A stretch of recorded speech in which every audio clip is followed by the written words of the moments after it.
The Phantom attacks. His scarlet blade brandishes and slashes in ribbons of focused rage like nothing Judah had ever seen. If it hadn't been for the incomplete training Judah had under his belt, he'd have been bloodied and impaled from the first swing. What became apparent was how the Emerald Phantom attacked. Over time, Judah had acquired certain mannerisms in his training, personal habits in his technique completely unique to him alone. Yet this warrior fought with those same patterns, only sharper, more precise, angrier. He looked and fought like Judah, but one thing was undeniable. This man completed his training a long time ago. Judah was alive for now, but unless he could get some space between them, he was going to get very acquainted with that Kyber crystal blade very soon. The sound of small explosions like the blown gasket of a space shuttle rang in Judah's ears. The Phantom stopped his attack. The two looked over their shoulders, and charging into the street was a Nikto, and with what looked like a handcrafted blaster. The man pulled a lever on the side of the weapon with his thumb, and a bright flash popped from the muzzle. The Phantom stumbled back, clutching his shoulder. Judah didn't even see the laser fly by him. Nevertheless, the Phantom seemingly was wounded and vanished into the shadows. Thanks for the assist. Hands in the air, sport. The name of the ship you crashed. What? The name of the ship you came from. Tell me or I'll blast them head tails clean off. The Quantum Rust. It was the Quantum Rust. Do you have anyone who can confirm that? Yeah, Jorah. That's my ship. We crashed here together. Rain Jexter came speeding out of the motel. Judah! What was that thing? I don't know, but he was fast. And he wore my face. You went for a swim, didn't you? Jorah reloaded his gun. Yeah. You know about that place? I do. People go there to confront themselves. Most of them end up dead. The waters create another you, a darker you. They're like you in almost every way, except for small details like what you ate for supper the day before your visit, or the name of the ship you came in on. By now, several members of the town were gathering around Main Street. It's all safe now, folks. Go back to your homes. The goddess Navel. That's what happened. Barin must have sent me here to confront myself. I've got to track him down and confront him.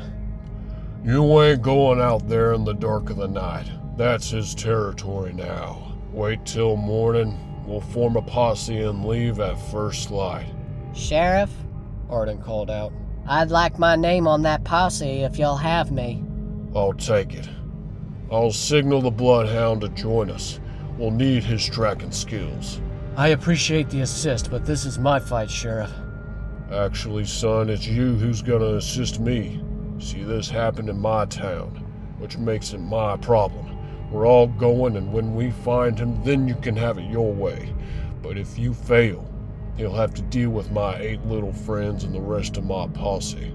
Jorah smirked as he twirled his gun back into his leather holster. A new sun rises on the Jedi Monastery.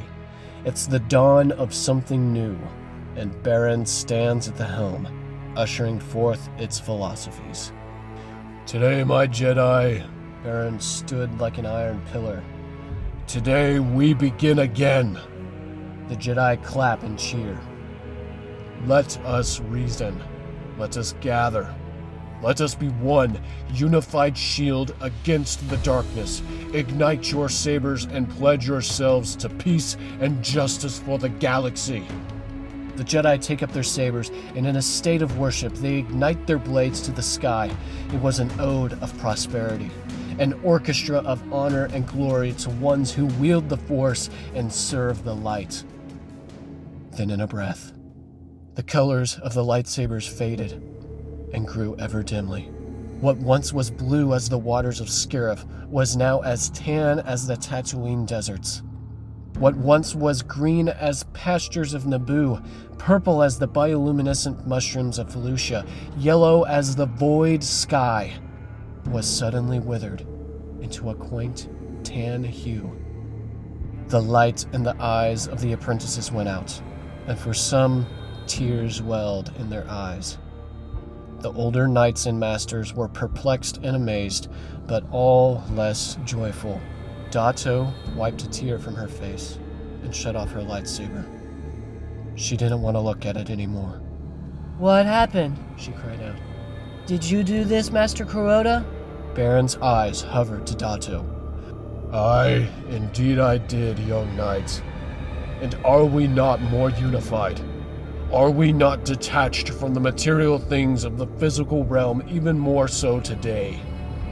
Are we not greater warriors with nothing to lose? I crossed the Chalice Canyons of Kinton, a Nikto Jedi cried out, burrowing his way through the crowd.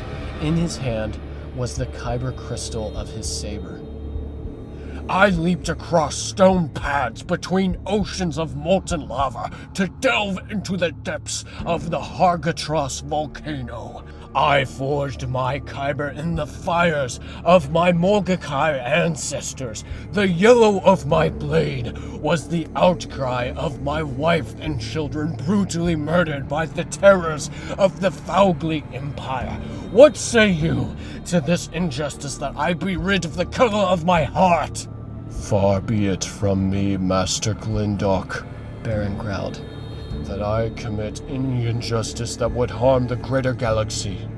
If you were so attached to a rock inside a metal cylinder, how much weaker will you be when opposed by a servant of the dark side? A servant that was once one of us. In a flash, Barin brandishes his own tan-colored lightsaber. If you are so weak to your own devices that you grow resentful, then have at me. Master Glindock clutched the crystal in his hand. His eyes lowered in submission, and he vanished into the crowd. You all wear matching uniforms. As we speak, your quarters are being cleaned out and your garments replaced with new ones. Our first sparring sessions are at noon. Be dismissed. The Jedi returned to their quarters. Dato woke up with such a splendid spirit.